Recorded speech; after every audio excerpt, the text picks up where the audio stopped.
Nós vamos dar continuidade ao estudo do Livro dos Médiuns. Nós estamos agora entrando ao capítulo 24, Identidade dos Espíritos.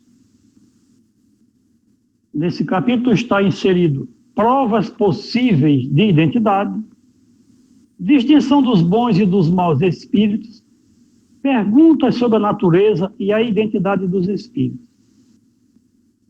Esses são os pontos que serão trabalhados nesse capítulo. Hoje nós vamos abordar o item provas possíveis de identidade.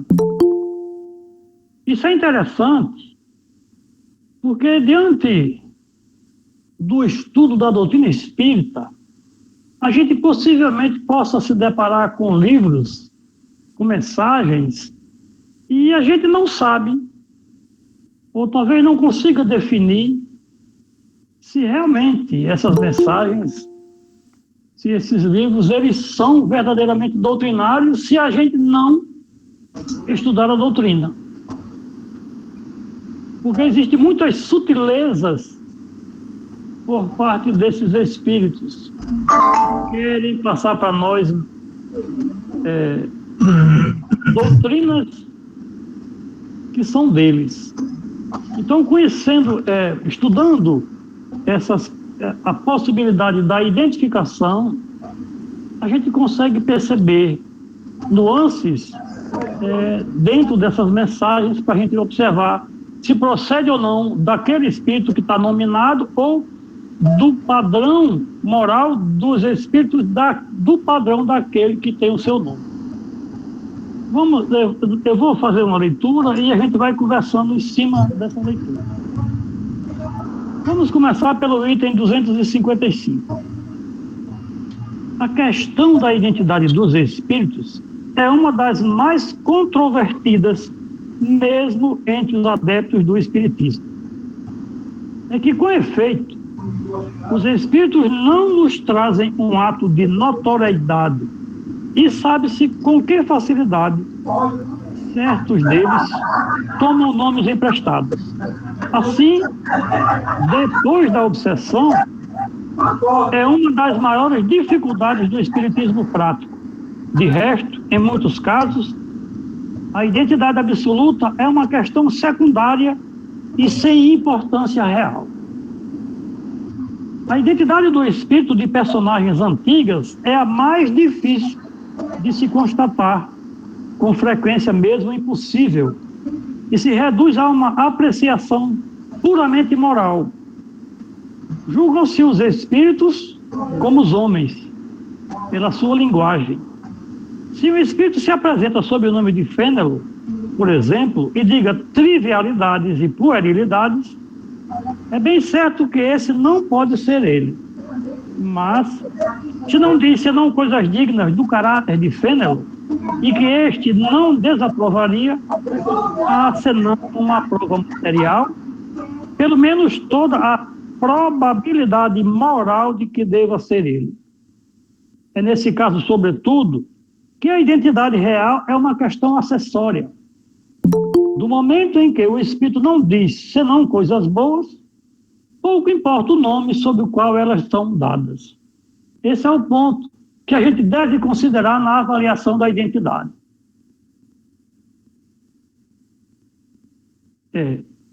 Objetar-se-á, sem dúvida, que o espírito que toma um nome suposto, mesmo para não falar senão do bem, não cometeria com isso menos fraude, e daí não pode ser um bom espírito. É aqui que há nuances delicadas, bastante difíceis de apreender, e que vamos tentar desenvolver. O que está sendo dito aqui é que, se ele disse que era Fênelon, mas ele não é, só ele usar o nome de Fênelon já diz que ele não é um bom espírito. Não é bem assim. A gente não pode levar ao pé da letra. Porque pode ser um espírito do grupo em que se enquadra Fênelon. E aí, o nome não vai levar muito em conta. É isso que ele vai tentar passar para nós, para a gente observar. O item 265. À medida que os espíritos se purificam e se elevam na hierarquia, os caracteres distintivos da sua personalidade se apagam de alguma sorte na uniformidade da perfeição e, apesar disso, não conservam menos sua individualidade. É o que ocorre com os espíritos superiores e os espíritos puros. Nesta posição, o nome que tinham na Terra, em uma das milhares de existências corporais efêmeras pelas quais passaram, é uma coisa de todo insignificante. Anotamos ainda que os espíritos são atraídos uns para os outros pela semelhança de suas qualidades e formam, assim, grupos ou famílias simpáticas. Por outro lado, se considera o número imenso de espíritos que, desde a origem dos tempos, devem ter chegado às primeiras classes, e se são comparados com o número restrito de homens que deixaram um grande nome na Terra, compreender-se-á que entre os espíritos superiores que podem se comunicar, a maioria não deve ter nome para nós. Espíritos lá de trás, que hoje são superiores, que têm o nome de Lúculos. Será que nome é esse? Tá bom, eu não conheço, mas pode ser um espírito evoluído. Então existem nomes que para a gente é estranho, porque existem espíritos mais antigos do que nós que estamos na Terra agora. Sigamos em frente.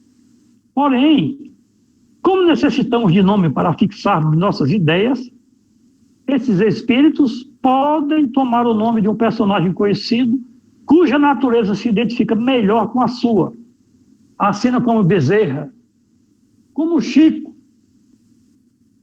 como Batuíra, como vários outros espíritos que nós conhecemos as suas obras aqui na Terra. Assim é que nossos anjos guardiães se fazem conhecer, o mais frequentemente sob o nome de um santo que veneramos, e geralmente sob o nome daquele pelo qual temos mais simpatia. Daí se segue que se o anjo guardião de uma pessoa se dá por São Pedro, por exemplo, não há nenhuma prova material que seja precisamente o apóstolo desse nome. Pode ser ele, como pode ser um espírito totalmente desconhecido, pertencente à família de espíritos do qual São Pedro faz parte. Segue-se ainda que qualquer que seja o nome pelo qual se invoca o anjo guardião, ele virá ao apelo que lhe é feito, porque é atraído pelo pensamento e o nome lhe é indiferente. Ocorre o mesmo todas as vezes que um espírito superior se comunica espontaneamente sob o nome de um personagem conhecido. Nada prova que seja precisamente o espírito desse personagem, mas se não diz nada que desminta a elevação do caráter deste último, há a presunção de que seja ele. E em todos os casos pode-se dizer que se não for ele, deve ser um espírito do mesmo grau ou talvez mesmo enviado por ele. Em resumo, a questão do nome é secundária, podendo o nome ser considerado como um simples indício da classe que o espírito ocupa na escala espírita. A posição é diferente quando o espírito de ordem inferior se adorna de um nome respeitável para dar crédito às suas palavras. E esse caso é tão frequente que não seria demasiado ter-se em guarda contra essas espécies de substituições. Porque é graças a esses nomes, emprestados e com a ajuda, sobretudo, da fascinação, que certos espíritos sistemáticos, mais orgulhosos do que sábios, procuram dar crédito às ideias mais ridículas. E aqui, eu vou ler para vocês uma comunicação do espírito de São Tomé. Abre aspas. Há, porém, várias atenuantes a registrar para que tais fatos aconteçam, e uma delas diz respeito ao tipo de ensinamentos religiosos ministrados em todos os lugares visitados pelo Senhor Jesus. Os ensinamentos, por exemplo, ministrados pela fé católica, encontram-se assaz envelhecidos de 2000 anos e não conseguem despertar o interesse das almas. Fecho aspas. A mensagem continua tal. Eu pergunto, essa mensagem é de São Tomé? Apesar de ter o nome, eu vou aceitar como sendo uma mensagem de São Tomé? Então, vamos seguindo em frente na nossa leitura. Continua aqui no item 256. A questão de identidade é, pois, como dissemos, quase indiferente quando se trata de instruções gerais, uma vez que os melhores espíritos podem se substituir uns aos outros sem que isso tenha consequência. Os espíritos superiores formam, por assim dizer, um todo coletivo do qual as individualidades nos são, com poucas exceções, completamente desconhecidas. O que nos interessa não é a sua pessoa, mas o seu ensinamento. Ora, do momento em que esse ensinamento é bom, pouco importa quem o dá, se chama Pedro ou Paulo. É julgado pela sua qualidade e não pela sua insígnia. Se o vinho é mau, não será o rótulo que o tornará melhor. De outro modo, ocorre nas comunicações íntimas, porque é o indivíduo ou sua pessoa mesma que nos interessa e é com razão que nessa circunstância se deve assegurar se o espírito que vem ao nosso chamado é realmente aquele que se deseja.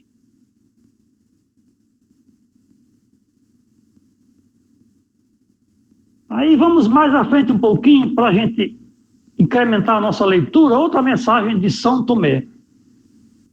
Abre aspas. Em seguida, o Senhor Jesus, vale salientar que São Tomé está usando um médium e que São Tomé está transmitindo as mensagens de Jesus. E ele continua. Em seguida, o Senhor Jesus deseja oferecer aos leitores dessa mensagem uma chave da maior utilidade para todos, se alguma circunstância se verificar a envolvê-los por efeito dos acontecimentos programados para este fim de século. Deve ficar claro que esta chave servirá principalmente às pessoas que se habituaram à sua oração diária à divindade, segundo as reiteradas recomendações do Senhor. Assim, na ocorrência de algum fato grave à sua volta, as pessoas em ligação com a divindade não devem assustar-se com o fato. Procure manter a maior calma possível e enviem um pensamento à divindade pedindo sua presença e proteção.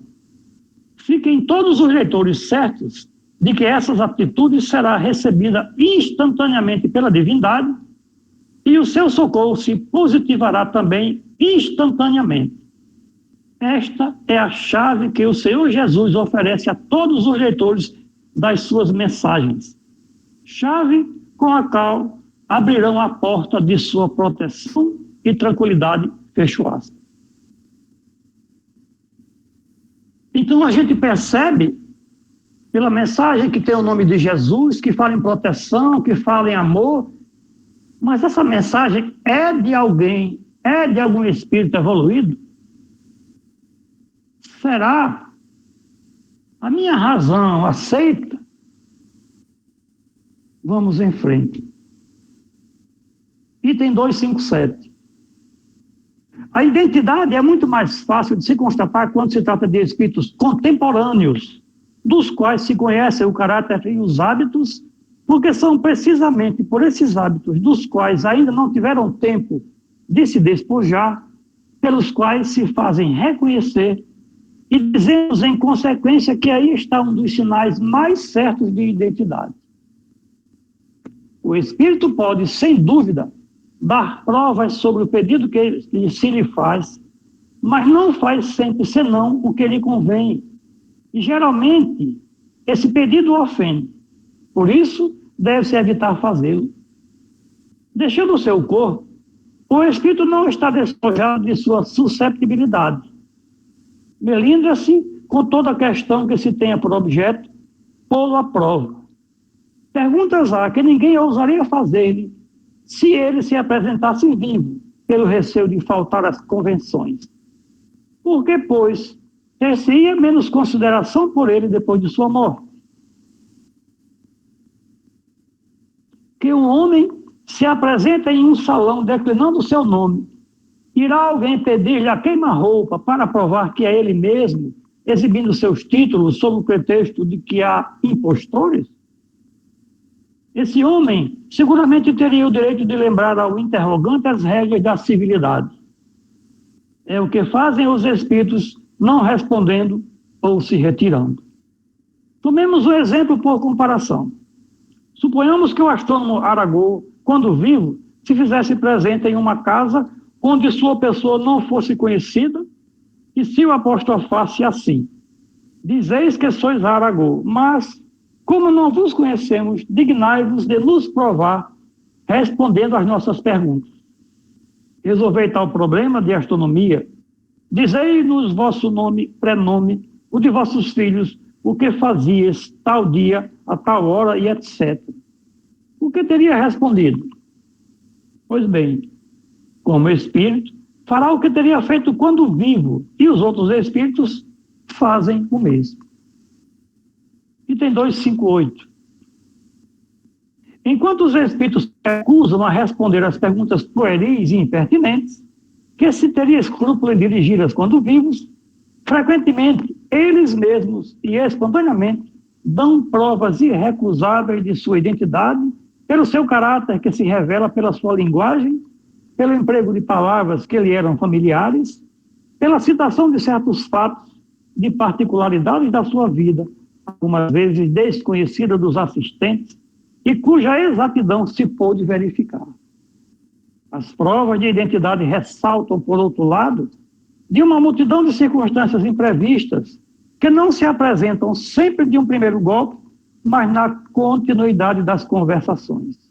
Convém, pois, esperá-las, sem provocá-las, observando com atenção todas as que podem decorrer da natureza das comunicações. E ele pede para a gente observar o caso do número 70, item 259.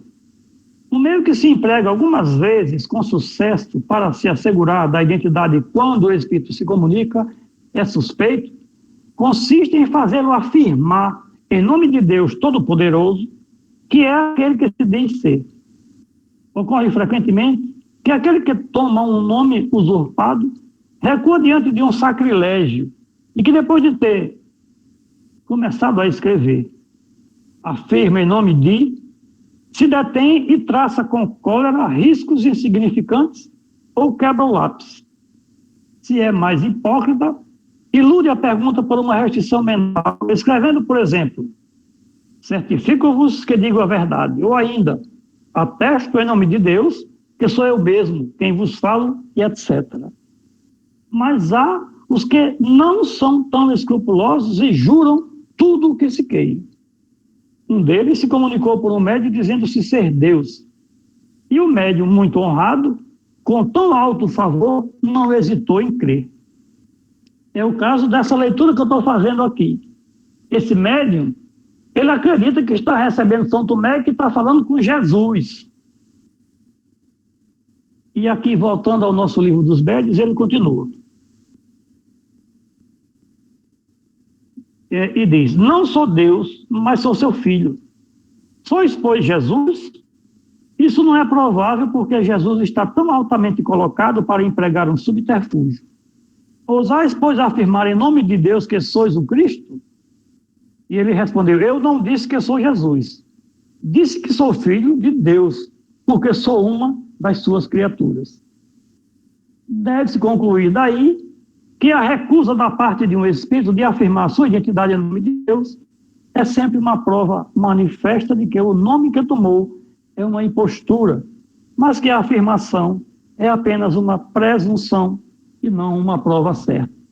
Não temos certeza verdadeira, real, de que é uma verdade. Item 260.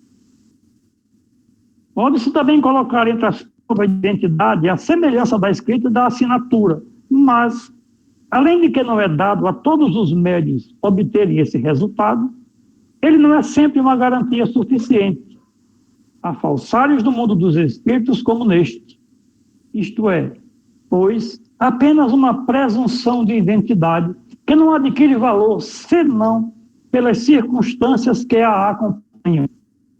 Ocorre o mesmo com todos os sinais materiais que alguns dão como talismãs inimitáveis para os espíritos mentirosos. Para aqueles que ousam perjurar em nome de Deus ou falsificar uma assinatura, um sinal material qualquer, não pode lhes oferecer um obstáculo maior.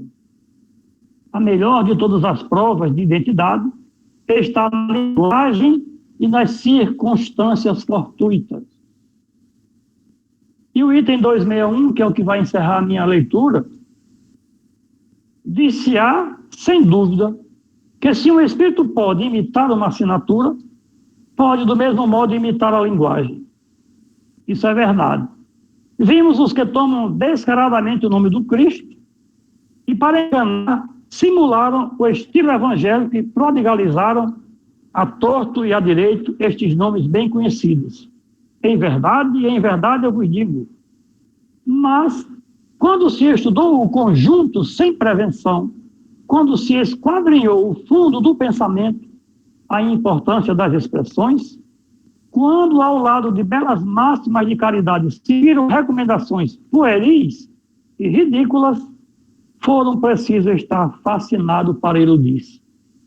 Sim, certas partes da forma material da linguagem podem ser imitadas, mas não o pensamento. Jamais a ignorância imitará o verdadeiro saber e jamais o vício imitará a verdadeira virtude. Sempre, em alguma parte, aparecerá a ponta da orelha. Então, o médium, assim como o evocador, tem necessidade de toda a sua perspicácia e de toda a sua apreciação para distinguir a verdade da mentira. Devem se persuadir de que os espíritos perversos são capazes de todas as astúcias e que quanto mais elevado o nome sob o qual o espírito se anuncia, tanto mais deve inspirar desconfiança. Quantos médiuns tiveram comunicações apócrifas assinadas Jesus, Maria ou o Santo Venerado? Meus irmãos, Kardec está colocando aqui tudo o que é necessário para que os médiuns, naquele período e ainda hoje, consigam discernir entre a verdade e o erro. Lógico que na atualidade a gente não usa tanto a questão da evocação, a questão das mensagens. O nosso trabalho é diferenciado, porque nós temos toda a estrutura doutrinária das suas bases, nós temos os livros de Chico Xavier, nós temos os livros de Divaldo, e N informações para assimilarmos já à nossa disposição. Então, antes que a gente se destine a se reunir para receber mensagens, a gente se reúne, como é o caso agora, para aprender o que já nos foi transmitido. Então,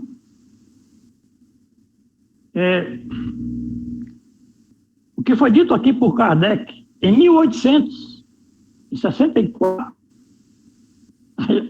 a gente está vendo acontecer em 1973, que é o ano deste livro, Nova Ordem de Jesus. Todo esse livro, segundo ele, o autor, foi ditado por Tomé. Jesus ditou a Tomé e Tomé escreveu por intermédio do médium. Vejam só o que Tomé informa para nós aqui numa página. A vinda de Jesus à Terra em corpo físico, há 2000 anos, já teve como um dos seus objetivos retirar as almas desse quase cativeiro religioso para ingressá-las no culto direto à divindade por meio da prática do amor aos semelhantes. Um dos caminhos que conduzem as almas para a divindade. Não pôde, porém, o Senhor Jesus concluir a sua luminosa missão pelos motivos que todos conheceis. Eu devo estar se referindo à crucificação do Cristo. E ele continua: partindo de regresso aos 33 anos, o Senhor perdeu os restantes 30 anos em que pretendia permanecer no solo terreno a difundir a luminosa doutrina do amor ao próximo. Dá para a gente aceitar essa mensagem como vinda de um espírito evoluído? Portanto, meus irmãos, a gente tem muito material para estudar. E a gente tem as bases que é necessário que a gente sedimente primeiro, para poder a gente aprofundar nas outras leituras. Enquanto nós não assimilarmos a doutrina, a gente corre o risco de comprar gato por lebre. É preciso muito cuidado, muita atenção nas avaliações de algumas obras. Existem obras publicadas pela Federação Espírita Brasileira que são antidoutrinárias, por incrível que pareça. É necessário conhecimento para que a gente faça as avaliações e observe que lá naquelas obras existe algo de antidoutrinário, combatido, inclusive, por Kardec, no seu último livro, A Gênese.